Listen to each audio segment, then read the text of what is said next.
All right, welcome to another episode of For Footballers Only. I'm Mike Idiokitas, I'm James Benet.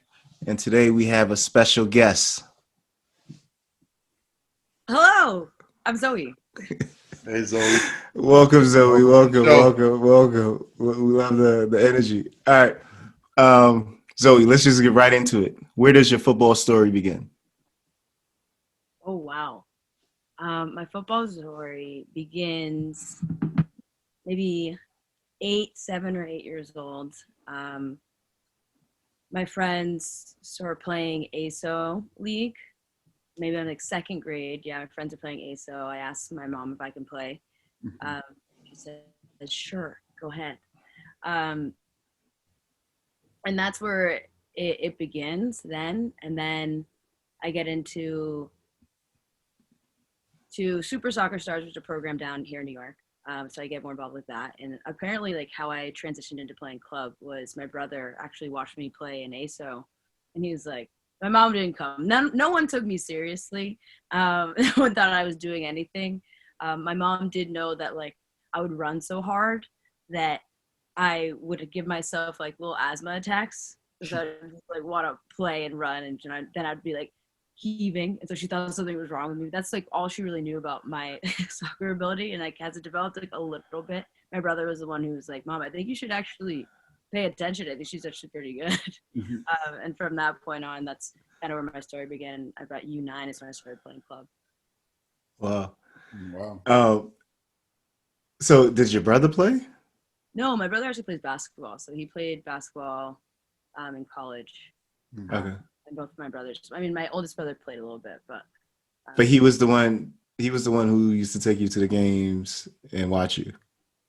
yeah, I mean, he took me to a game and watched me a time, but that's how legend has it. I don't know. I don't really remember it that clearly. I just know that like I would go and I'd have fun, and I remember like my friends. I don't really remember my parents at age 7. That's not what I remember the most. Yeah. I remember like the program on the roof of my. I'm from New York, so as you know, Mike, the like little spaces we can get like on someone's roof or like for school. It's some little terrace section. So that I remember like playing on those little terrace sections. It's like really early days of playing football. What given given all the different sports you could get into, what made your mom put you into, the rec league? Oh, I think that I'm we're a pretty athletic family, so I was dabbling in everything and anything. So my friends were doing it at the time. I was doing gymnastics. Um, I was doing ASO. I started fencing the next year. Um, Wow. swam throughout until I got to high school. Um, so I was kind of doing everything. I played tennis camps over the summer, so like I was really doing anything. So like my family does come like my family's Bahamian, so my mom's from the Bahamas. So all my cousins played growing up. Mhm. Um, so it is still very much in our family, and so it wasn't a random thing, but Okay. it was one of those things for like me being in Manhattan. It was just, hey mom, can I play with my friends who are all doing this? So what kept you going since you had all these other options? What happy make you stick to soccer? Yeah. For soccer, it was really one of those things that all those other sports, swimming does not have a special sport place in my heart. Actually, I Mhm. think it's incredibly hard, and it's just, I don't get the same joy from it. I think with football, like I always wanted to get better. Like I like learning a new trick, learning something new, like just really excited me. I could think about like with Super Soccer Stars, for example, they should pay me for like putting them on. Like, Write the check. That's the You know second what time. I mean? Write the check. so I have some phone calls to make later, obviously. But I'm thinking about that, and um, it's just like I think about like working on my left foot really early, like trying to like hitting the ball against the wall, like endlessly, just like doing that. Because like, if you want to get better, like you have to do that, and me doing it, and then going and playing in these little spaces and like scoring goals and these little tiny nets, when we're when we're 8. Mhm. I think that constant wanting to get better, wanting to get better, wanting to get better. How can I push it to the next level? And just like it's just like football's amazing. There's so many different movements, so many things you can do, so many things you can learn. So I think that's what really drove me. Yeah. And, So, and then I what? also gravitated towards it in terms of that. I was pretty good. Yeah. Yeah. Okay, so you're 9, and then you enter club ball. So walk us through pretty much from then to now. Yeah. Okay. So U9, we are at. I'm gonna give you all name drops so I can hit up every single one of them up and be like, for all the times I mentioned you, it's gonna be Yeah, yeah. so. So I played for Manhattan Soccer Club up until maybe U12, U13. At that point, at least at that point, in the city, like if you wanted to get to the next level, you had to leave Manhattan for girls at that time with me growing up. Um, and that's also when I started playing ODP. So I started playing ODP 6th grade, maybe 7th grade. I moved to Long Island to start playing. So I played at New Hyde Park, and that was a connection by through ODP. My mom became friends with some of the parents there, and so they're like, "You have Zoe come out and play here." Um, and so after that, I actually moved from New Hyde Park. I went to Huntington Boys Club, HBC, still in Long Island, and that was up until maybe my 10th grade, so maybe 10th grade. I'm going there, so like 8th or 9th. I don't know. It's actually a little bit of a blur, but I do know that was the next step. Um, HBC, and then after HBC, I went to PDA out of New Jersey, and so that's who I ended up playing with when I got recruited to go to Berkeley. So um, all throughout that time, I was playing ODP. So I was playing on the state team, and then I was also on the regional team. And then through that, and through kind of the appearances and the exposure I was getting at that point, I got some opportunities to play on the national team. I got called up two opportunities with the national team, one at U16, and one just as an ID camp at U14 through ODP. Where am I in this journey of like You're at high school now. Yeah. okay, high school? So while playing for PDA, I got recruited to play at UC Berkeley. So this Zoom over to Berkeley. So of the schools that I was recruited to play for, I chose Berkeley because it's a phenomenal place. It's a beautiful, beautiful place, and it's in such a competitive league. Um, I was there for 4 years, and I unfortunately tore my ACL my sophomore spring. So I had a red shirt year left, which gave me the amazing opportunity to play my grad year at University of Maryland. So after I graduated from Berkeley, I played my 5th year at University of Maryland, where I met Jarena, and got my master's. And after that, wow, this is a long journey. Do you not realize how long you've been playing football until you're so Yeah. That's that story. tell me the step by step. I didn't even rehearse this clearly. I'm like, how am I still talking? Okay, so woo! We're at Maryland. Yes. Yeah, Maryland. Okay, so Maryland, towards the end of my time at Maryland, so I played my 5th year. I actually thought I was done playing, and I think that I knew I had a little bit more in me. I struggled with injury and throughout college. I didn't get as much minutes as I thought I would throughout my college career. And Maryland was a great opportunity for me to step in and really, really contribute the way that I would hope to, or get closer to that. But I still was really hungry and wanting to play more. And I saw that the experiences that other people were getting with like kind of carrying out their football journey, and I wanted that. So I started training, and I got the opportunity to maybe a year after season. So say 2018. When I was finishing my master's, to be a replacement player for the Washington Spirit, um, which is amazing. It was an amazing experience and kind of like pushing me into the space. Up until after that, I was just continuing to train, and then I ended up in Utah with the Utah Royals, and I was a practice player out there.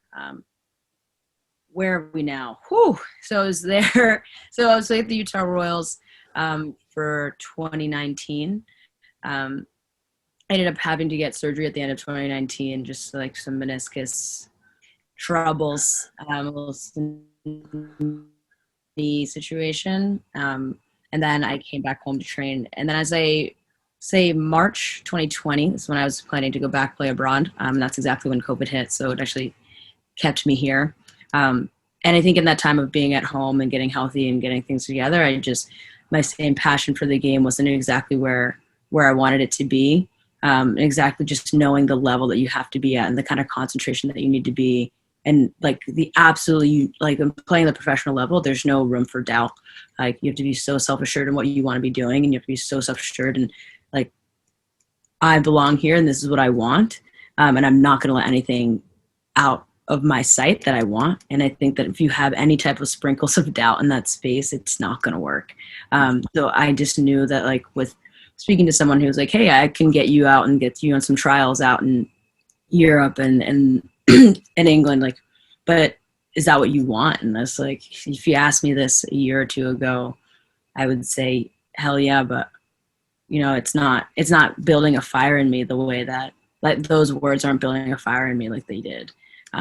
They would have. So I think that was for me why I very recently in this past like 6 months have decided to retire. Yeah. Wow. Yeah. Beautiful journey. Quite Yeah. the journey. Yeah, no, that's a great journey. We'll come back to where we are right now, and you know the things you're talking about that desire and not having doubt, you know, at the professional level. We'll tackle that, but let's go back to your club days, and you know you're hopping all these places. When you're playing club, especially when you're entering the ODP pool. Who's your football idol? Ooh, what a good question. Danny Elvis, that's my guy. So I decided kind of a lot of my youth days I was used as a utility player. And then I just really fell in love with the outside back position. You get to get into the attack, you get to really get on either side of the ball. And you know who's a beautiful job of doing that is Danny Alves, and you can really put him absolutely anywhere. You know, there was a World Cup where he was playing center mid. So I think he's entertaining. He has spice. He has sauce for days. Yeah, Danny Alves is definitely my football idol in that way.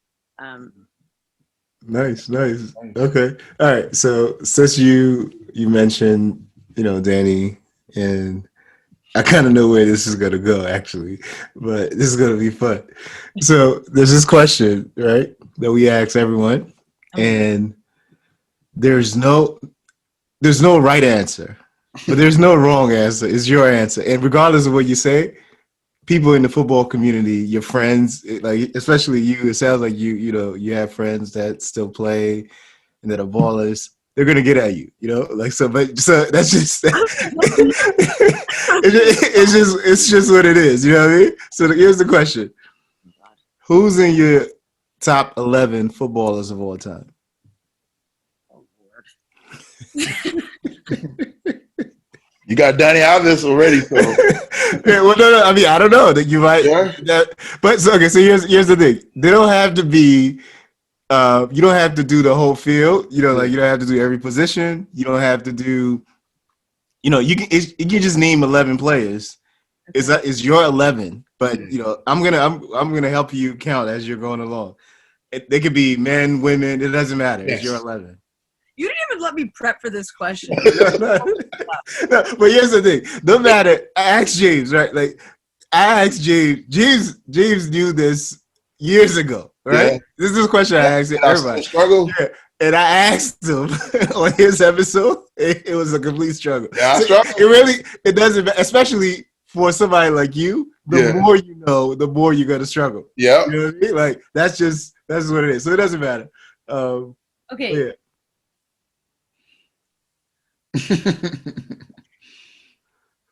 Okay. So I'm just gonna go for it. Yeah. All right. Well, I'm just gonna avoid some problematic answers. Mm. So we're gonna go. Can I put some qualifications on these? Yeah, Like, yeah, Yeah. qualifications. Players while in their prime, yeah. top players Okay. of Okay. all time. Yeah. Hmm. Of all time, I don't like answering it. I feel like I'm about to spit some bars right now. So okay. Go in. Go in. All right. Listen. We got Kenny Alves on the right. Yep, I Okay. found it. Okay. Well, That's Alves. I just because I have to stand by my word there.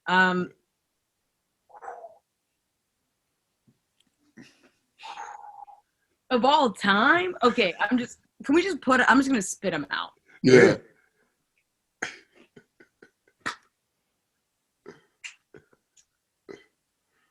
Do I have to? Yeah.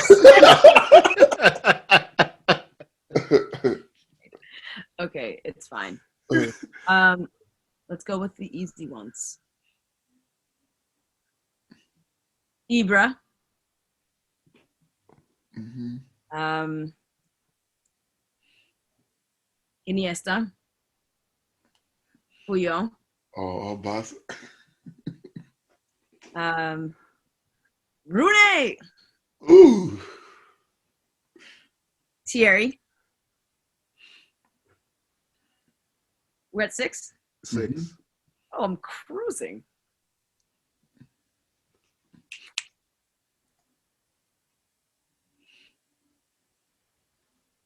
Ronaldo. Which one? Numero uno. The Brazilian Ronaldo. The Okay. first, the first one. Shoot. You gotta keep history. Yeah, I gotta keep it. I feel like if I go Ronaldo, I have to go Pele. But I know I never personally really watched Pele growing up. Yeah, so that's what this list is. Your list. It's your list. Well, I like my list to be nice and I could back that shit up. Mhm. Oh, so well. I'm at 7. Yeah. Okay.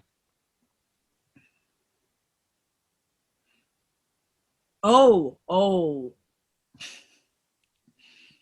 Arjen Robin. Mm. Frank Ribery. Oh. I'm just really making an all-star team. Like, I see what you're doing. You got 2 more. 2 more. okay. And I need a goalkeeper.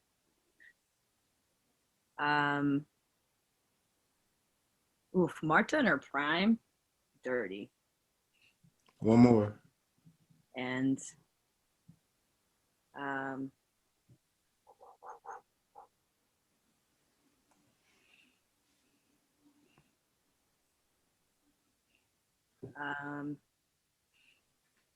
da, da, da, da, da, da. Who's gonna be my last pick? Does everyone take this long or? Yeah. Some people do, some people quicker. So, it varies. All right. Well, You good? the problem is, I was only thinking about in my head. I was like, all right, I'm gonna split up men and women. Boom. But I spent all my time. I got lost in the sauce when I was Yeah. thinking about my It top. happens. You got 1 more. Men. Martha is the only woman you named that's smart. I know. Should be throw me out now or later. Jesus. I'm a huge Christine Lilly fan. Okay. I love it. I mean, so here's the thing with that list. It's a great list. I mean, it's your list, first of all. And from the list, you could tell there was a time where you were naming all Barca, a bunch of Barca legends. Clearly I was trying to move quickly, so I should have started with a women's team so I could be like, bang, bang, bang. And what I noticed too, most of your players are really fast players. Yeah. Like players are really fast and quick. Yeah. Yeah. Which is, it's interesting. You said your position is, defensive back, right? But Alves Puyol was another one. I think you only had 2 Defenders. defenders in there. Listen, Interesting. No, that's good. I mean, it's just an observation. there's some things that I would edit if I went back as a female player.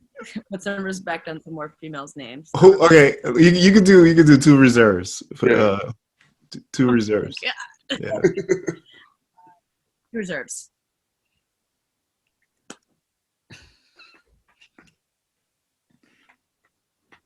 I'm gonna hit you with that at the end of this interview.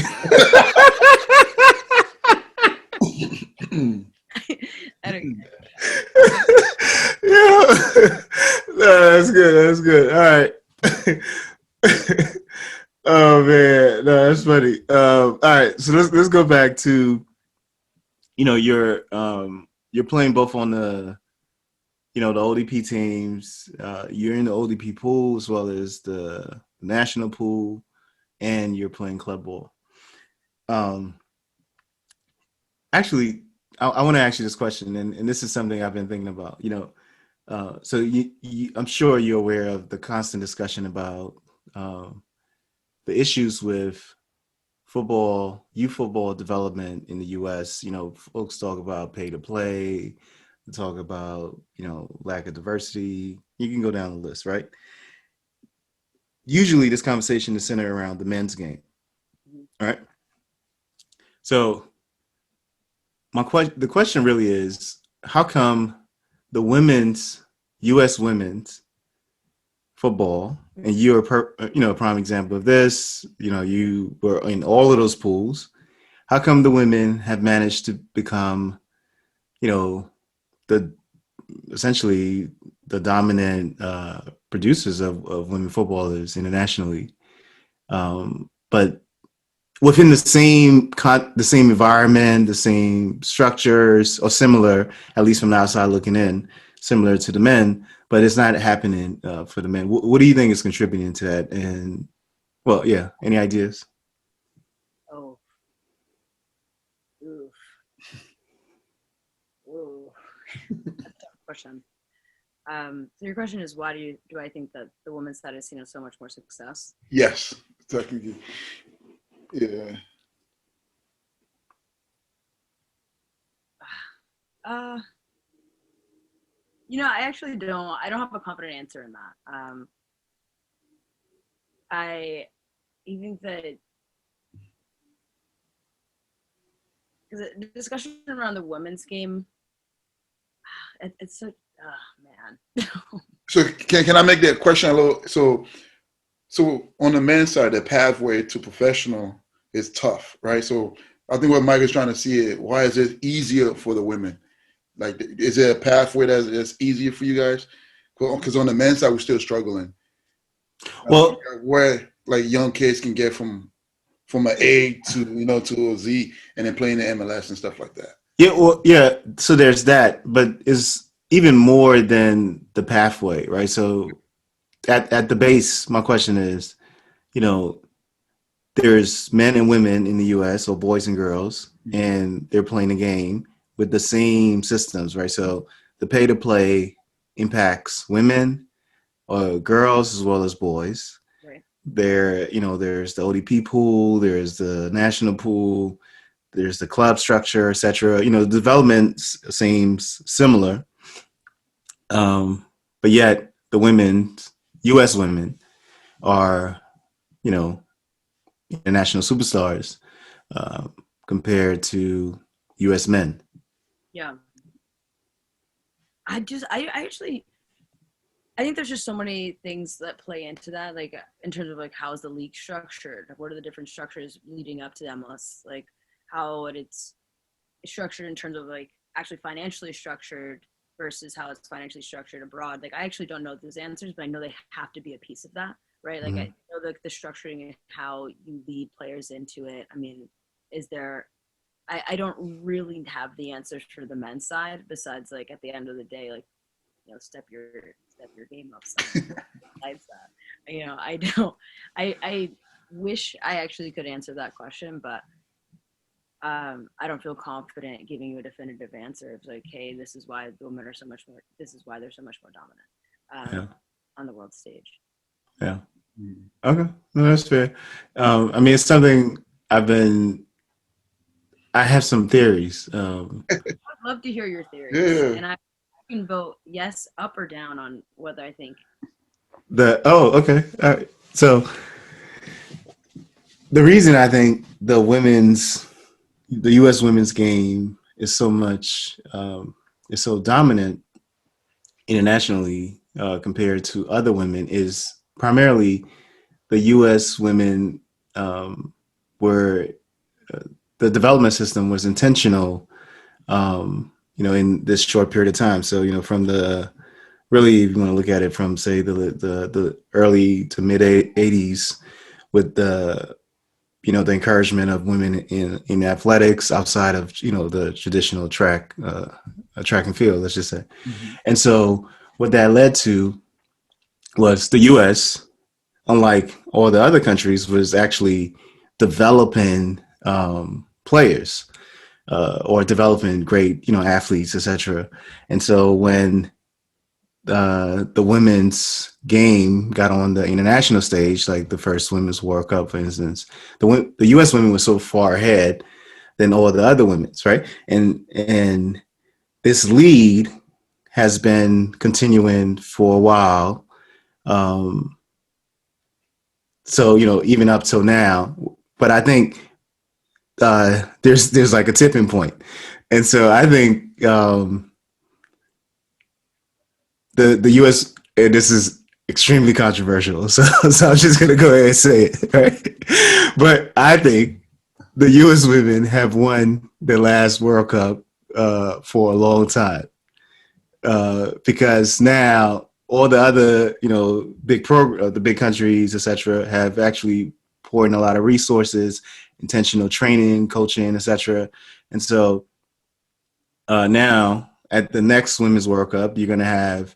I mean, you even saw semblance of this at the last World Cup, Women's World Cup, but uh, a lot of those countries. So you had like the more technical countries like Brazil, France, England, even like South Korea, etc., Japan, but they didn't. A lot of them didn't have the physicalities that the U.S. women team had. So the U.S. women team had the full package essentially. So they were technical, fast, strong, tactical, all of that. Now I think you're gonna have this point where if you get the Brazilians, imagine Martha, her whole crew. I mean, she's not going to be in the team, but if you get the French, etc., you get these teams that also has not just the technical and tactical, but also the physical abilities. Is going to be a problem. So the playing field is going to become level. Okay, so you mix that Uh, with or you contrast that with the men's game, right? So the issue with the men's game is that all these other countries, uh, you muted, by the way, Zoe. All these other countries are um, more. They've been Ahead. doing this for a long time. Essentially, like they've been training, developing tactically, developing technically, etc. They have the physicalities, and so with the U.S. team, even to this day, if you look at the U.S. team is strong, fast. They can hit the long ball, still play the boom boom ball, etc. But they don't have the technical ability to deal with pressure. When they're playing these, Brazil, Germany, etc. And these teams and the creativity, right? So the three things that the U.S. men's team lack: technical, tactical awareness, and creativity. Uh, you can't get away with just your physicality at that level because everybody else is as strong, everybody else is as fast. Um, and so that's the issue. That's the real issue that you know. But here's the thing, though. I think, or not, I think, I know, and I see that the U.S. men's programs are making strides in, correcting that deficit. So And a big part of that is like honestly, like a lot of the, it's sad to say, but a lot of the young gifted American players go to Europe or South America, Latin America as soon as they hit 16, 17, and really get all of those pieces that are and if you can really get a great cohort to and some of them move up to the first teams. Everyone knows the names of Mhm. the 4 or 5 guys that are currently on some big teams. And so yeah, I mean, so that's what's taking place now. What needs to happen for for the U.S. to even dominate, say, the Americas, would have to be where the level of play and the level of development from the youth level to the MLS can't compete with any European or Brazilian or Argentinian program. I think I need to. I'm going to add on that. I think on the women's side, right? I think the reason why the women are successful is, I think, it's a culture within it, right? Like someone like me and him, like an icon. A lot of young women want to be a me and him. And if you look at the men's side, I don't know, maybe Kobe Jones, Yeah, right? I mean, no, but so So I just think that's what it comes to, right? Is that will you say something? I did grow up I did grow up idolizing Mia Hamm. I didn't. I thought of that answer too. But when you asked me who I idolized, it was Mia Hamm. Yes, that's true. But go on. That's one of your reserve player. What? You got one more. Yeah. But I think, and then another thing, because like Michael, you mentioned where you think the U.S. that's the last World Cup the women have won.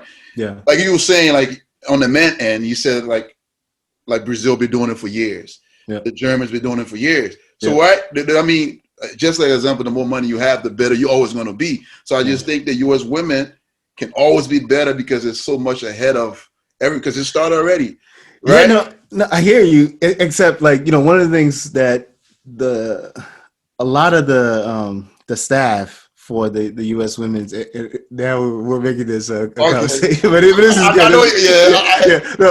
The majority of the staff for the U.S. women's team in the past were Europeans, right? That have left and gone back to.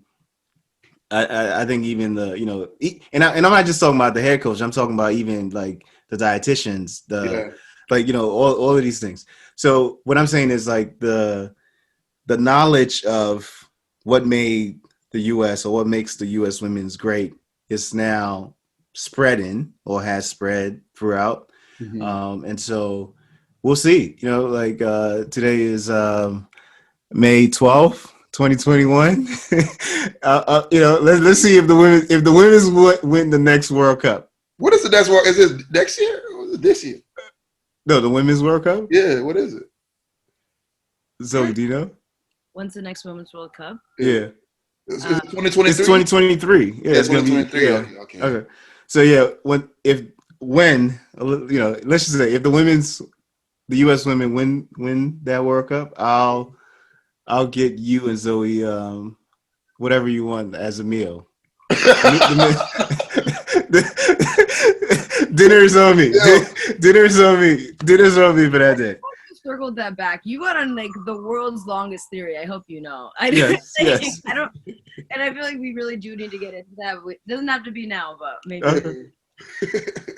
Yeah, I mean, so that's it. Yeah. What was I gonna say to you?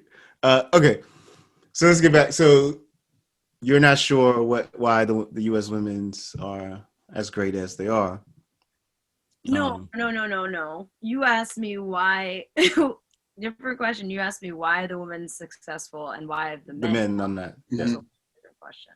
Yeah. Oh, so do you know why the women's are as great as they are? No, but I just wanted to clarify though. I didn't answer a different question. No, okay, you don't want no heat. You don't want no heat. This is another question. So the other question is, why do you think the U.S. women's are so good? I think the U.S. women, I mean, I guess maybe the easy answer would be is because they're world class athletes. I mean, they're world class footballers. And why is LeBron so good? Because he studies the game. He's dedicated to his craft, right? Why they're all really dedicated ballers and have found their way. Found their way is not the right word.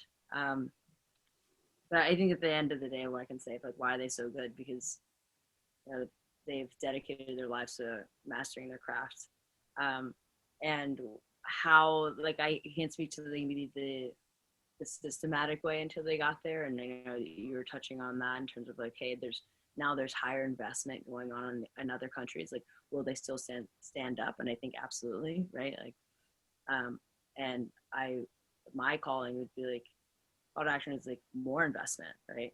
Um, really give women the space to compete, and we'll see even greater results, right? We'll see even greater football too, Yeah. because you're getting even like diverse areas from getting it, and different types of styles and teaching it. The Japanese style play is very different from the U.S. style. I mean, yes, it is. Who am I kidding? Yeah. It's different. Yeah. But there's reason for it being different, right? And so you can see, but that's something really great and amazing about football is you can see the influences across any country, right? You can see, even within the NWSL, you can see like who, is taking some pieces out of the Japanese playbook. And I think that is where I'm going to go with this question. That's well Um, No, that's done. good. Yeah, Mhm. no, I mean, for I think to your point about the additional resources, as you can see, there uh, the league is expanding. I think the plan is next year there's going to be either two or three additional cities with teams, and and I think that's great. Like having a formidable, you could get to the point where the women's league in the U.S. is the best league in the world. Um, it arguably is, yeah, right? It arguably is. The best players are here. yeah. They're on the U.S. national team. Most of them in college, so Yep. best players are here. So yeah, so we'll see. I mean, I'm hoping that the U.S. continues its dominance. We're But getting our dinner, man. We're getting our dinner. all right. I'm also realistic though, Yeah. but we'll see.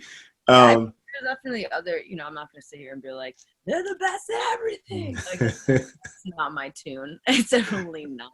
But yeah, it's like I'm a big fan of watching. You feel like some of the English players. I'm like, ooh, filthy. And then yeah, like yeah. teams, I'm like, ooh, filthy. Like I feel, it's not like I'm here like it's here or die. You saw Chelsea women's won the league. Barca women's won their league as well. Um, I'm following. I'm keeping my eye. I'm watching everything that's moving, everything that's going on. Throughout your career, what would you say was the most? And this is really from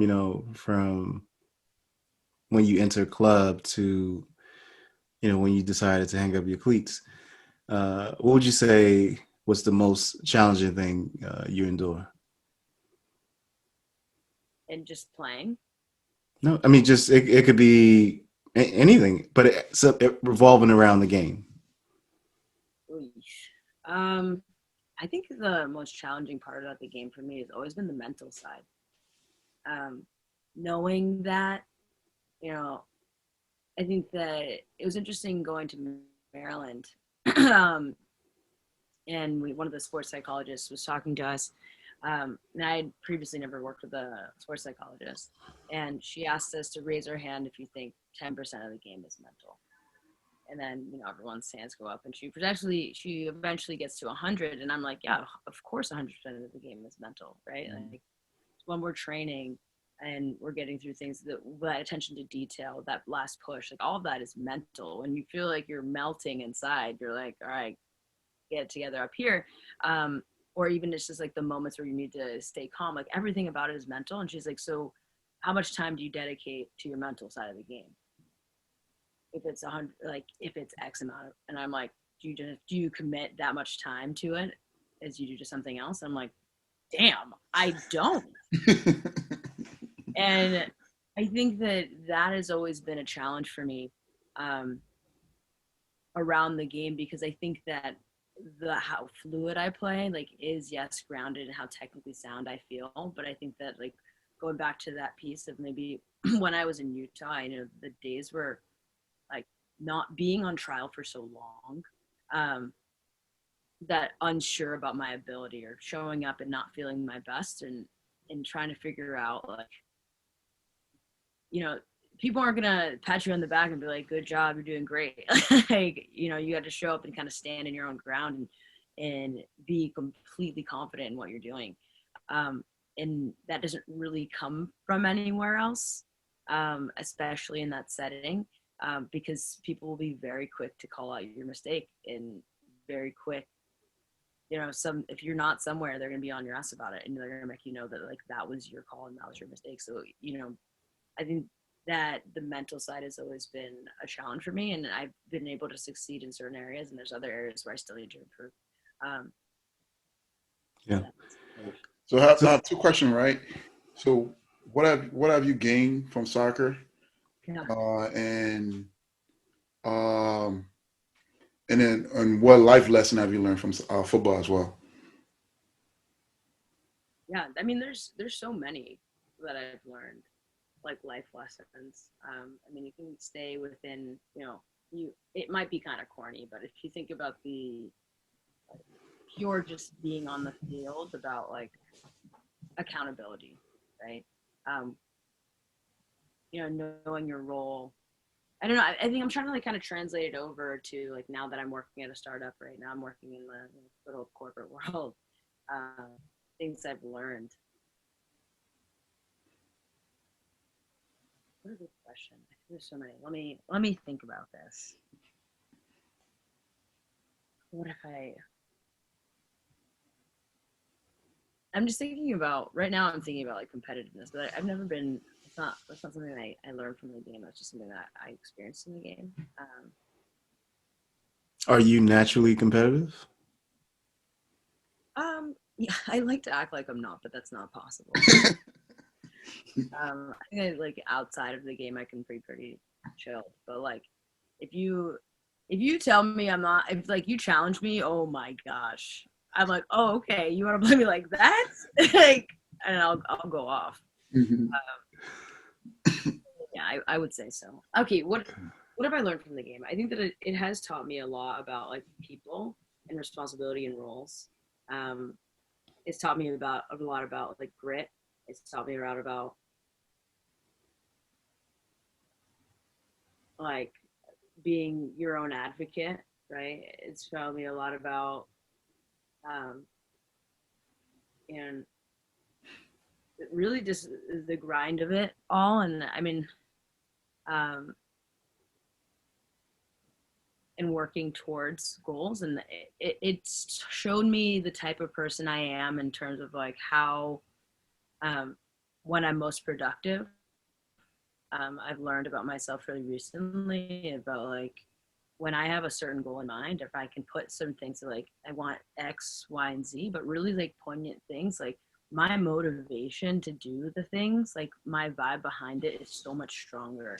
And I know that like about consistency and the consistency of having to do absolutely anything, but I know how to get myself up to just do it. But when I have a plan and I have something to get after, like that, like I've learned that through football. Um, so Yeah. Yeah. I'm trying to like translate over to like my new parts of my life, just because I'm not playing soccer anymore. Yeah. Uh, well said. No, so, I mean, you just point out that you're not playing right now, but what is your current involvement in the game? So right now I'm coaching. So I'm coaching U12 boys. Mhm. It is a trip, um, because I'm used to being around women and girls, and now have this boys team. Um, Uh, it's quite the learning experience. Um, in terms of like where their level is and kind of how to gauge against different levels, how to plan around that, how to kind of plan around other ideologies. Um, that is my current involvement in the game. Yeah. And how long have you been coaching? I just started as my first team, so I just started coaching in the fall with these boys. At first, I was just helping out with like technical stuff, and then they're like, "Hey, we're trying to play games. You want to grab this team?" I'm not, and it was that casual. Unfortunately, it was that casual. Like, "Hey, do you want to grab this team?" And I'm like, "Yeah, let's do it. I would love to like have a group that I can work with consistently." So maybe 6 months. Okay. That's So it's like individually training. yeah. So you brought up a few things that might be interesting. I don't know if you're dealing with this now, but the whole point, the thing you're talking about like the self belief or getting rid of self doubt as a player, and you said the mental aspect is for you is the number one challenge. Have you experienced any of this with your players? And if you have, Hmm. what are you doing to remedy it with them? Yeah, I don't know if I've. Yeah, I actually have. So my boys love to do this thing where they see the shot and then they'll dribble for a couple more steps and then see the shot again and then put their head back down. I'm like, hey, you had the shot 2 shots ago and now you lost the ball. So like, and how do I get so I try to structure things around it to say, okay, how can I actually design a practice where I'm encouraging them to take shots early, right? So like I don't want them like to feel confident in their ability to do something, right? So I'll design a practice. Let's say like the only way you can score is by shooting above, like taking an early shot or receiving off a cross. So because we also want to instill like width is another theme that we've been working on. So I want to put like some type of structure around it. And then another way that I do it in terms of like when that happens, like when they do take the shot, right? I'm like, great, that's great. That's what I want. It doesn't have to be perfect. Like I just want you to get comfortable taking that risk to get that shot off. Because I want to have like some systematic way in which like you're building the confidence. And now we're like, okay, now that you feel comfortable, like you see that you are capable of hitting that shot. Now let's like really refine the details. Let's get it to that corner. So now I'm developing them in a way that makes sense, and I could also kind of encourage them and kind of help their confidence in that way. Like, hey, you feel comfortable now? Because like I'm happy you did that. You know? Mm-hmm. Yeah, it wasn't. Yeah, it wasn't the world's greatest shot. Who cares? You're here in practice. That I want like in a game, even in games. I'm like, hey, I want you. You see it, take it. You know, because it's all about development. So that's one way that I do it in terms of like how can I structure around it. How can I now instill them, encourage them around the structure that I've provided?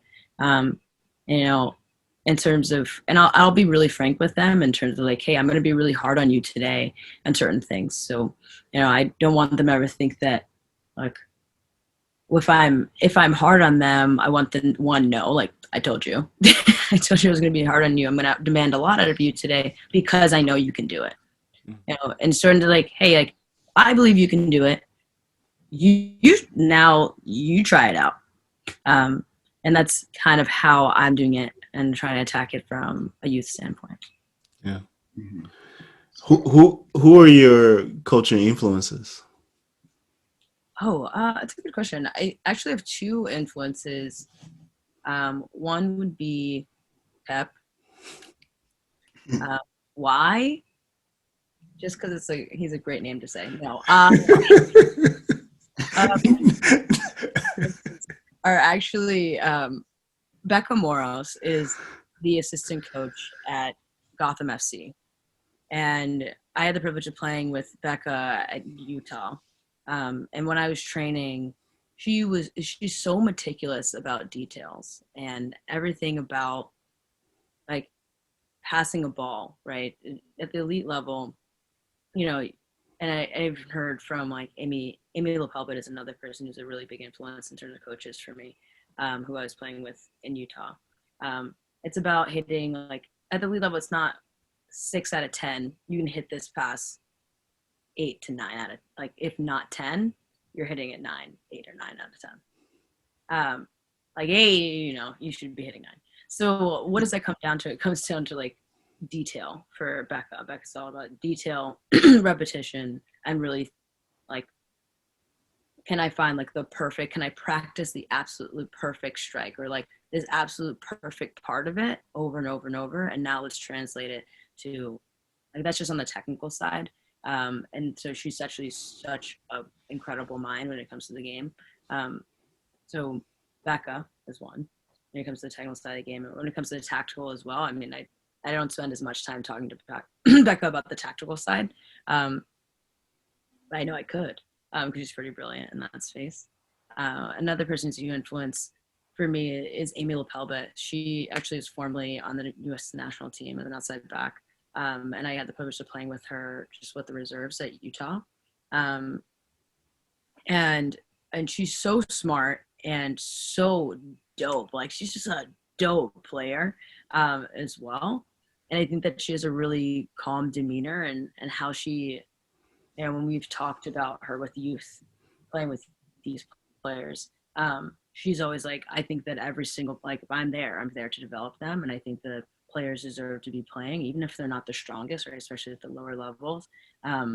So I think when you get older, and what I was hearing from her, and so it's like, when you're to the 14, 15-year-old age with parents, you'll get a lot of heat. Why are you playing that person? I get it now, and I'm like, he's 10. That's why I'm playing him. And really focusing on, like, development. And I guess the last piece is, I kind of took notes from my college coaches. I'm like, here's things that I did like, here are things I didn't respond well to, and here are things that I really, I would like to avoid in terms of in how I approach the game. So just like my own personal learnings. Also Kelly Lindsay, so 3 people. Kelly Lindsay is another coach who came in at Cal, and she's just so phenomenal in terms of breaking down what is actually the issue. So, you got beat on defense. Like, you'll hear coaches say, like, don't get beat. What does that mean? Right? Like, okay, like, if I knew how not to get beat, I wouldn't have done it. Right? Like, and I feel like that's that you hear that so often, like, it's just a mentality thing. Like, no, it's not. It's a technical thing. And there was a reason why you got beat. Something happened. What was the breakdown? Right? And so she was, like, so incredible about being like, she pulled me off to the side one day, and I was doing this thing where, at this point, it may have been a sophomore, and one thing for, like, defending, you all know, like, you get rinsed, and so the next thing you do after you get rinsed, especially as a younger player, you're like, I'm just gonna go harder. Like, I'm gonna go harder. Because now you also have a coach yelling at you not to get beat, and you're like, okay, I'm trying, I'm just gonna go harder, and you get beat even worse the next time because you come in way too hot, right? You come in way too hot, and now you're super tight, like, and you can't function. And so she did such a great job of, like, breaking down of, like, all right, here's how your approach should be. This is how your feet should be. It's all footwork, right? Like, this is what your approach is, and just we drilled that, and that's how. Like, we were able to start breaking down, like, oh, I got beat that one is because I was a step too close, or on my approach she beat me here, and being able to learn the game that way. So I think that something that I really keep in mind is just from that, in terms of, like, one, what was it, and, like, giving the actual technical pieces of what happened, to being able to break that down to a player, and then also, like, being able to do it myself. Like, who respects someone who can't do what they say? We all run into that place. You're like, all right, great. You do what you just said then. You do it. You want me to do all this? Why don't you do it?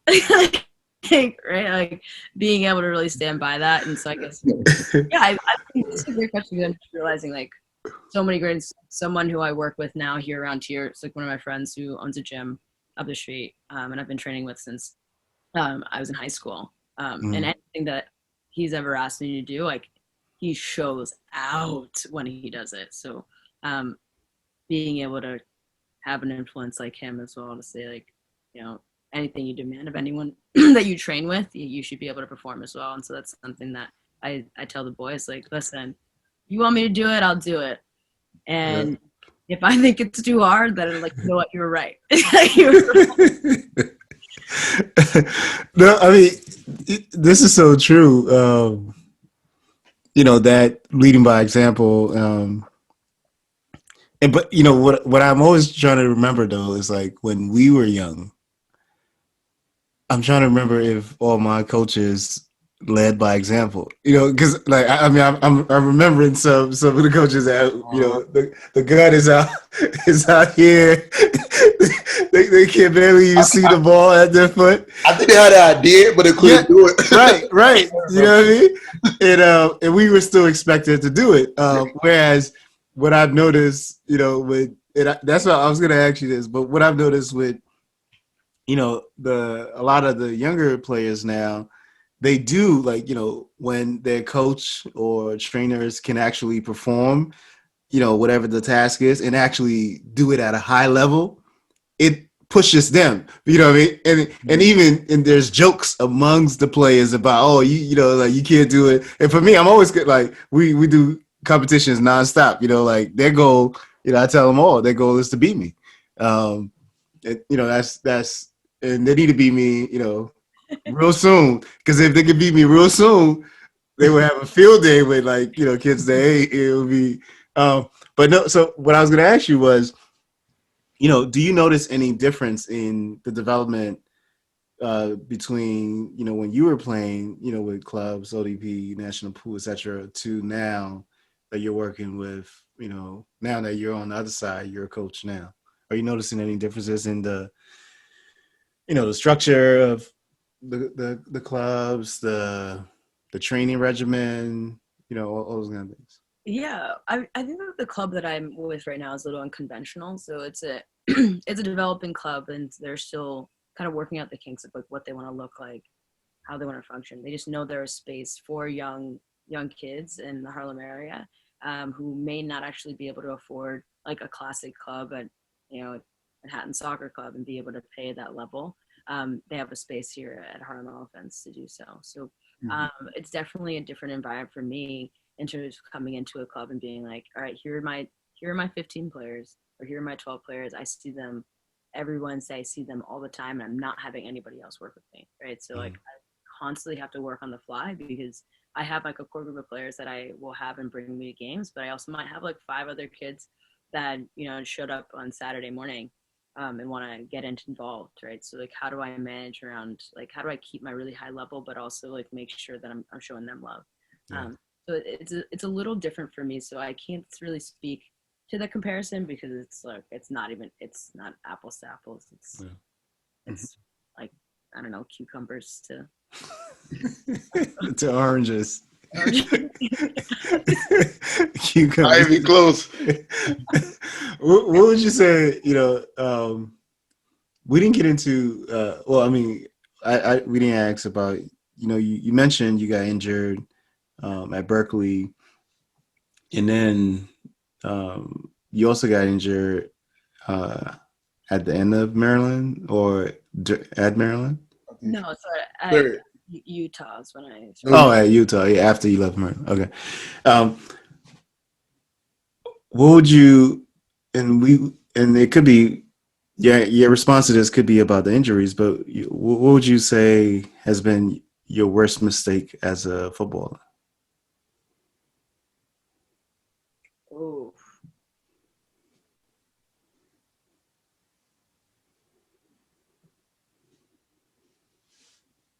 I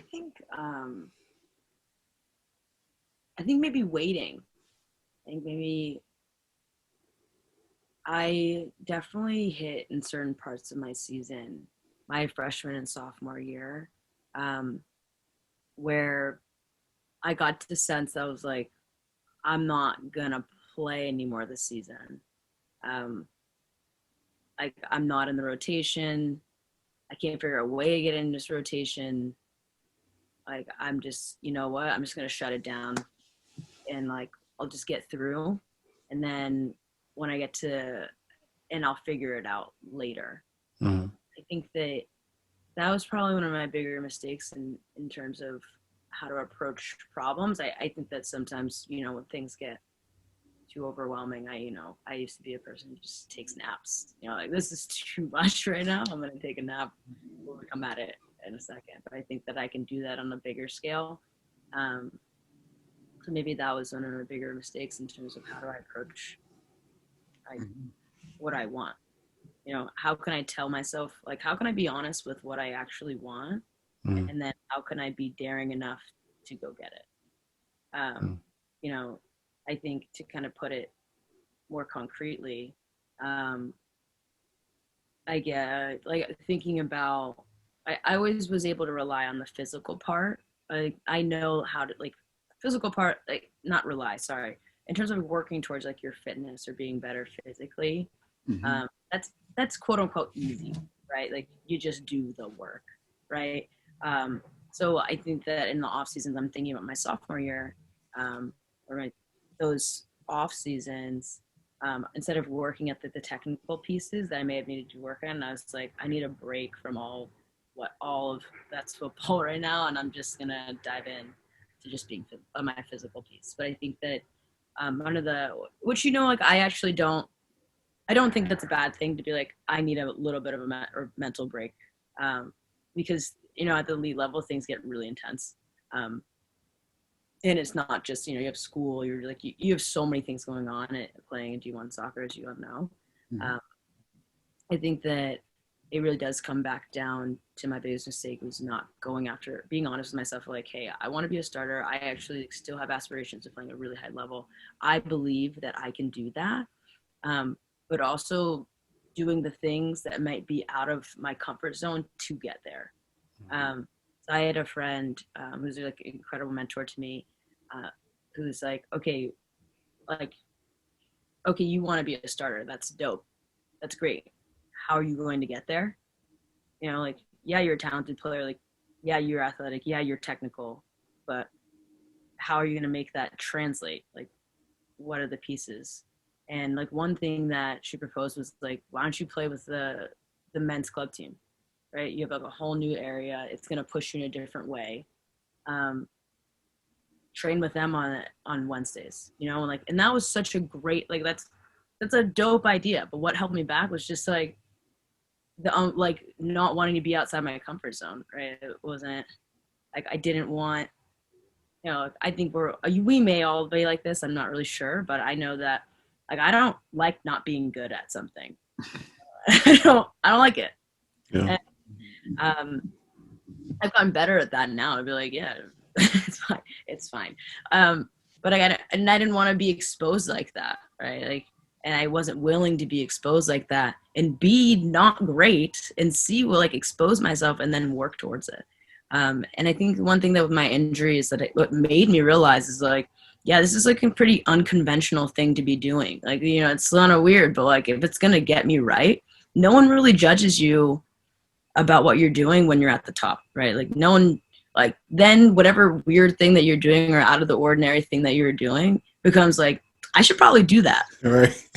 Like everyone's like, wait, that's, what they did is this, but like if it's unconventional, it's not the typical way. Like you don't, it's easy. It's like I was like, I don't, like, of course I like to think that I don't care what other people think, but like I did care, I did, and I didn't want to expose, and I did care about like what that looked like and how that would translate. It wasn't worth the risk of putting myself out there, putting the extra hours in ways that were unconventional. And the answer is always, it's actually going to be yes, but it's probably one of the bigger mistakes is shying away from those opportunities for no good reason.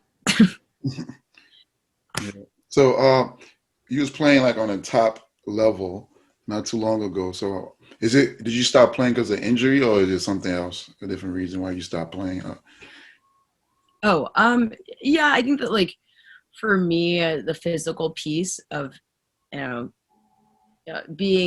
and getting yourself to as best as you can and like working around that. Like I'm still not like absolutely healthy now. But I just think a mixture of the two, like I didn't feel like myself And I knew that I was like, well, wait. When I was in college and not feeling myself, I was like, well, I'm here and I'm here to play. So I'm going to get this right. This is what I'm here to do. So let's get it. Like I don't really have another option outside of college, right? I think that then it starts creeping into your brain like, okay, well, I actually have other things that I could do and explore. And, maybe football isn't the route that like is getting me going. I don't have to play football for my happiness. Mm-hmm. That's kind of why I took a step back, and yeah, I think it just comes back to what I said at the very beginning about in the professional realm, like you have to be so like, this is what I want and this is what I'm like. There's no room for any other opportunity, anything else, because it's not easy. Like you're not. It's definitely on the women's side of the game too. Like you're not getting paid a lot. It's 100% like this is because I'm passionate about it and this is the only thing I want to be doing. Which is why I'm like, pay these women. Period. Pay these women. Pay them. Y'all Ask I want it. dollars. That's crazy. That's the ask I want it. They're sick as hell. Give them some damn money. Are you kidding? Like 22K. Yeah. No. I mean, Yeah. it's obviously it's not where it should be, but it's coming up there. It's getting up there. With more sponsorship. Yeah. No, isn't it? I mean, I've heard like when is it coming? no, in particular. Okay, so I want to say last year, what's the name? Morgan, huh? Alice Morgan. Yeah, Alice Morgan. When she left Orlando Pride, and she got a pretty good contract. Where is she? She's Man at City. at Man City. I'm forgetting the Australian lady that's at Chelsea now. Yeah, the striker. I know you're talking about. Yeah. Yeah. So like these are, and obviously they're also getting big sponsorships as well. So of course, this I think everyone knows it's a long way. Um, it's the same thing with the WNBA. Like there's huge disparities. Yeah. Pay them. Yeah. It'll get there. It'll get there. Pay them. Here's Yes. all I'm saying. Y'all were really happy to talk about how the women are performing better. Yeah. But Yeah. talk about how pay them and it's getting there. Is it? Because like No. So for me, I don't even understand. I don't understand that dynamic. First of all, right? I don't understand the dynamic where the U.S. women's. No, I was talking about club, but of course the U.S. women. Okay, yeah, the U.S. women's national team should be getting paid more. I mean, like it shouldn't even be a comparison between what the U.S. women's national team and the U.S. men's national team is getting paid. But the question is that funny? Is it coming from FIFA? Is what FIFA? I mean, I don't know more of like what FIFA give to the federation for the women. Is the money coming from FIFA? Do you know how that works, Mike? Because I mean, no, I mean I don't. So from the club level, what I do know is like what the argument all the sports franchisees make is that the women's game doesn't generate the same type of income as the men's game, right? So the viewership, like the TV rights or the jersey sales or games attendance, etc. It's just not at at that global level. So, and what I'm saying is, when I say it's getting there, that's what I mean. I think the popularity of the women's game is really, especially with the Women's World Cup, has really pushed the recognition of the women's game to the point where even the men, like the men players, are supporting the game now and talking more about it and more active in it. Same thing with the WNBA and the NBA players. And so I think it'll get there. I don't think it's a matter of skill or ability, but the compensation piece is going to get there. Yeah, I think that like it's a young league, right? It is a Mhm. fairly young league, but I know I think we should also be calling for a higher investment, right? You don't, Yeah. the revenue thing is interesting point because you're like, okay, but if you're investing in an early stage, you're investing early stage company, right? You're not investing them because they're making millions. You're Yeah. investing them early because you believe they will, Yeah. right? Invest in them at the early stage because you believe in that capability and what they'll deliver. Yeah. And you have such elite athletes. You have such like you have world class athletes in this league or in the club level. They deserve to be invested in. Yeah. No, Yeah.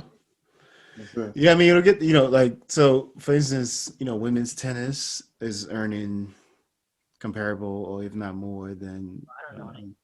Don't let's not bring in. I don't know anything about other sports. oh, the other sports. No, no, no. Yeah. Yeah, I mean, Yes. so my point is like even the investments. I think the investments are gonna get there. Like it's Yeah, I hear you. Mhm. yeah, it's a matter of time. So I have a question also. So especially if a lot of young people, like I said, we coach a lot of young people on the team, boys and girls, that might be listening to this. What advice, like most of those kids are, they have dreams.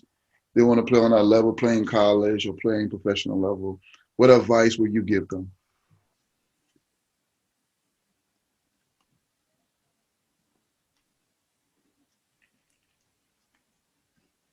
I would say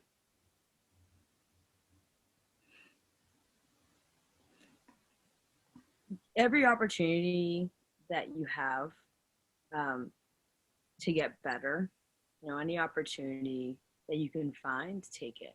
And what I mean by that is, you know, I'm thinking, for example, of a kid that I coach, um, you know, and you get an opportunity to just, jump in with the club. Like, I'm like, hey, come. I probably shouldn't use this example, but I am.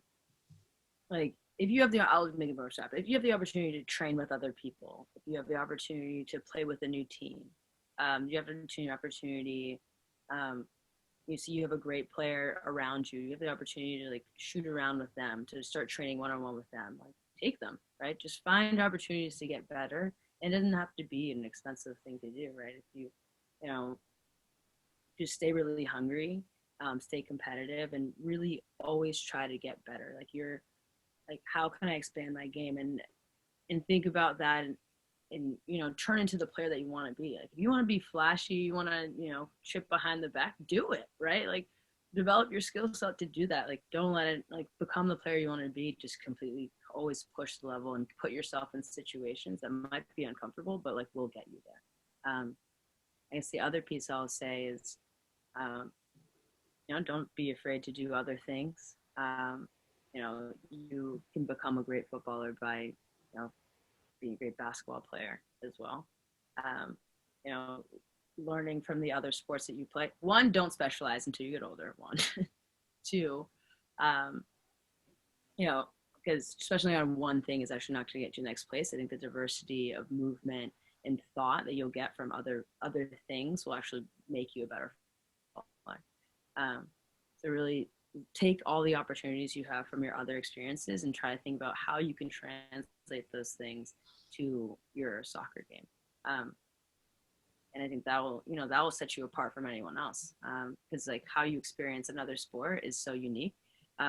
So being able to translate over to your soccer side, that'll make you next level. That's it. Indeed, indeed. What do you want your lasting contribution to the game to be? Oh, wow.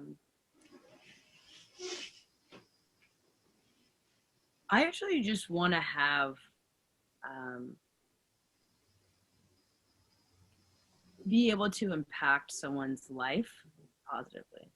Um, if a young player was able to look back and have learned one thing from me, then that's what I want to be able to do. So I want some players who work with me to be able to look back and I'm not going to get to all of them, but I had most of them. I hope that we'll see like the way that I held them to a standard in the way that, like, you know, we have fun, and the style of which I taught was meaningful to them, because I've had so many incredible coaches who've impacted me and taught me so much. And like, one person I have to mention is like Rob McCullough, who was my like individual trainer from like sixth grade on, who like really made me into the person who I was, made me into like the worker that I was, who just like instilled so much trust. She had trusted who I am, saw something in me,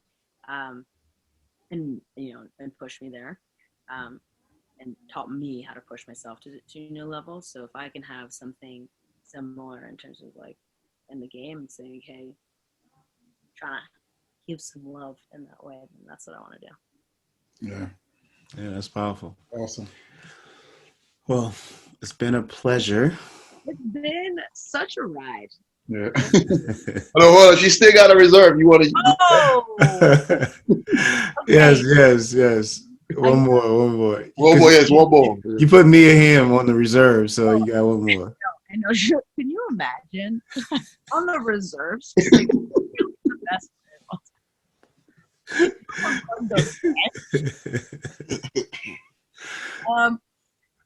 I'm gonna go with Amy Rodriguez, beast, Okay. absolute beast. Watch her now, just insanity. Yeah. Nice, nice. Yep. No, it's been a joy. You know, I'll definitely get you guys that dinner if the U.S. Women's win that 2023 I'm World Cup. if you like a full barbecue situation. Yeah. You The said, question is this, Mike, could it didn't be in a different country? I mean, it could, you know, actually, where's the Women's World Cup? Because Is it? It's in France, right? No. no. Last year, the last one was in France. I think it'll be in England. Hold on. You said it is going to be England. No, that's what I was thinking. I don't Oh, know. But it's in Europe. But well, I mean, the men's is in Qatar, but and the next one is in the US. yeah, after that. Yeah, So yeah, I mean, you know, we might, depending on how the world is, you know, is 2023, we might make a trip to the Women's World Cup, you know, and then I'll buy you guys dinner. okay. Dinner's on me. If the U.S. you know if the U.S. don't win, Okay. you know, no, if the U.S. win, dinner's on me. But if the U.S. don't win, then you know it's just We just gonna celebrate. yeah. No, I'm not celebrating. It's not something I'm proud of. No, I mean we just gonna watch the World Cup and enjoy it. Yeah. I mean, we enjoyed it. We're students of the game, you know. Like, I mean, for me, I'm a student of the game, so you know, I'm all for I'm all for enjoying the game and all the game provides for us. It's a beautiful game. Yes. And Zoe, it's been a beautiful conversation. Yes. You're everything that Sharina said you would be Wow. and more. Oh. Yeah. Indeed. You're the cousin that she didn't know she had. So, you know, at the end of our conversation, we're like, well, we don't know if we're cousins yet, you know, because we can't. Never know. Yeah, we could be. You could be. Yeah. We haven't looked into that yet, but we know you guys are. Yeah. And so yeah. But yeah, you know, if you ever come around these parts, you know, hit us up. Do you still play? Do you like still play pickup or? Yeah. Okay. I dabble. Okay. Yeah. So yeah, we were trying to get Drina to because she said she's still training and so you know we told her we'll link up to play some pickup. You should. I'm laughing. I talked to Drina yesterday about some coaching stuff, so I'm just laughing. We're still recording, right? Yeah, yes, yes. I mean, I could. You know, he can edit if you know if Yeah. there's anything you say that you don't want used against you Yeah. in a court of public opinion. You know, we can edit it out later. No, I was just gonna say, like, you can edit this out. No, it's just we were laughing about like what egos, and especially I was to think they're feeling mighty nice, and I gotta feel like no, I gotta like humble them a bit. Um, and Adrina's like, oh, I humble kids the first day. I'm like, oh, so she's like, all my girls play me 1v1, and then after that, and after that. I say, if you think you're too good for any of the drills that we run and fitness that we do, come see me and we can do this again. Wow. Yeah. Yeah, no, you gotta let them know. No, I mean, she doesn't have 10-year-olds. She has like 16. So. Yeah. No, I mean that's actually a good point. You know, especially now that because I think in the past a lot of the folks who ended up in coaching were further removed from the game. Yeah. So they weren't, like I said, the beer gut or, not necessarily, but now, for a lot of the coaches are essentially players as well. Like they either recently stopped playing or they still play, or they're extremely active, and so they can get busy. Like what I mean, like me, I'm letting them know, like I'm gonna give it to you. I'm gonna drag you. Like let's go. Like, I'm making up every opportunity that's like so yeah, and I think it's good for especially for the ones who say they want to go further because we this crop of coaches who've been far know what the point you're making about like having any doubt. Once you're at the elite level, you have to be ready. Like you're ready at all, even if you're on the bench. Like in your mind, you have to be ready to get on the field because something can happen at any moment, and you're put in that position, and then you have to perform as if you started the game. And this is even discussed, in the when we're having the lunch, like the lunch before the game. You know what I mean? Like the coaches is letting everyone know, like if this is the starting lineup, and the rest of you guys, you need to be ready. And it happens. Like you see it over and over again where somebody comes in and they get busy, and then now all of a sudden everybody started believing, right? Like so now the dynamic changes. But the point of this is really like for young players, when they have some talent or some ability, sometimes because a lot of us are delusional, like especially parents. Your kid could, as soon as your kid could juggle with one foot, you're like, oh, this guy's better than Messi. Like Messi doesn't have anything on him. You know what I mean? So happy, it's so true. And so, but we've been there and we know what it takes. Yeah. That's cute, but that's not it. And so that's why it's good for like the young coaches or the active coaches that can get out there and get busy and show them the business. So then they know, like, oh, okay, I gotta step it up. So yeah. Wait, that's actually I'm gonna relate this back, and then we're gonna sweet girls gotta eat. Yeah. I was gonna say, actually, you asked me earlier, what are the biggest challenge for me, and I think actually coming off the bench was probably one of the biggest challenges for me.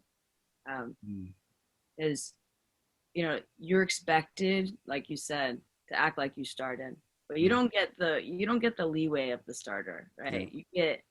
You get your 5 minutes, or you don't get any bad passes. You've been off on the bench. You have to be sharp from the second that you step on because they'll quickly be like, nope, and pull you off, right? And that would hit me so hard, right? Like that motion of like, oh, don't mess up, don't mess up, don't mess up, don't mess up. And like that took over my entire being. And if your only thought is don't mess up, then like what are you gonna do? but Yeah. you're just gonna mess up. Yeah. Yeah. I think that was probably like my biggest hurdle was like changing the like because Mhm. like I couldn't even be myself anymore. Like I wasn't who they recruited. I was just someone completely different. I just Yeah. couldn't function because I couldn't figure out how to manage that type Mhm. of like expectation and pressure. If you're like you don't get a second chance. We were Yeah. like I came from like I was always starting like when I was in clubs, right? So Yeah. like I didn't make a great pass, I'll get it back and we're on to our next thing. Yeah. And so maybe that's the biggest hurdle that I had to come over is that thought of like, okay, if I'm coming off the bench, like, all right, it's showtime. Like just kind of whatever it was to like get me to the point where like, all right, let's show them what's good. Like let's show them what you're about to do. Like it's like whatever it's gonna do, like kind of get me in a like a playful, ready mood. Mhm. That's one of the biggest things like challenges I had to overcome, and that's why I think like when I say like the mental side of the game was the hardest piece. Like that's like a really concrete example for me. It was like how do I change this mental piece because it's taking away entirely from who I am as a player. Yeah. I'm actually gonna keep this piece. No, yeah, no, Yeah. this is good. No, this is real good. I mean, we'll actually do. I actually want to talk to you more about this. This is such a big piece. This dynamic of superstars who transition to certain, like they've been superstars for a while, and then transition to a certain phase, and they're not a superstar. But it's even worse. They're on the bench, and everything is being critiqued, and what that does mentally, and how you break out of it, and finding the right, like you said, coming up with a decision to determine, okay, should I stay? Should I go? Like, like what should I do? Right. And as you were saying this, who I was thinking? I was thinking about like somebody like Gareth Bale, Mhm. like a baller, right? Yeah. Mhm. Ball at Madrid. And then he gets into this situation where, like he's coming in at the 70th minute, then it goes to the 80th minute. And then even in the Champions League, he comes in at the 80th minute. It has this incredible goal that, like I mean, it's not that this guy is not a baller, but there's all this other stuff that's going on. And, it gets to the point where like he literally just tunes out of, he's not even into it anymore. And then he gets, goes to another team, Yeah, Tottenham. And then, Justin Lingard, same. That's like yeah. I mean, like Lingard. there's so many players, and so like this is a whole piece. But and since you brought it up, you're gonna be like you're gonna be the target. Like, it may be a panel discussion, but it's something that's not discussed a lot because with ballers we kind of, and it's natural to view the narrative in a positive light, but this is a piece that It's I tough. think, yeah, it's something that especially for young players, it's something is useful for them to understand that you may hit this patch, and how you handle it may actually be the determining factor in your future. Yeah. Yeah. That, So yeah. I was listening to Mariah Lee is a player. So she played at Stanford and then she went to Wake. Um, I don't know if she's on. I know she was at the Reign and now she's at Celtic FC. So she was saying I was like listening to a piece of her podcast and she was saying like when she was on trial something similar about like the difference between her mentality and other trialists. Like she didn't get in for a scrimmage, but like just being so self assured that she was like, "That's fine." She's like, "That's fine. I'll have more energy than everyone else who played tomorrow." Mhm. And like and she's like, and then from that point, not only do I have more energy, I'm like, I'm undeniable. Like, who scored that? Who scored 3 times? Me. Like, I'm undeniable. You can't deny that. I'm like, that's such an incredible outlook that, Yeah. like, I Mhm. wish I knew I had when I was younger, but if I could have carried that with me or remembered that or had that with me when I was going through my college years and even at the professional level, it's been like, that's nothing. It doesn't Yeah. matter, like being so self assured and like I'm Mhm. about the ball no matter what. And like the opportunity that is seemingly missed here is actually even better for me tomorrow. Yeah. I think it's pretty cool. Yep. Yep. No. We'll definitely we'll set it up. I don't Yeah. know. We'll set something up nice to have that discussion because it's something that it would just be focused on that piece, and it's something I think a lot of folks can get a lot from. It's needed. But yeah, it's been a pleasure. Zoe, how can folks get in touch with you? Any social media handles? Oh, Instagram, Zoe Clark 19, Clark 19. You know, that's me. There's no E. It's just Zoe Clark. Well, my name's Zoe, but the handle is Zoe. Uh, Okay. okay. Mm-hmm. Anything else you want to leave the folks with? Stay beautiful. Everybody. All right. That's how we're gonna end now. Yeah, that's gonna be the new Stay beautiful. outro. Stay beautiful. For footballers only, stay beautiful. I love it. That's good. I like that. I like that, Zoe. I don't work for free. Yeah. For that. All right, Zoe. It's been a Thank you. pleasure. Yeah, it's been a pleasure. Thank you guys so much. All right, have a good one. Thanks. Have a good one. Bye.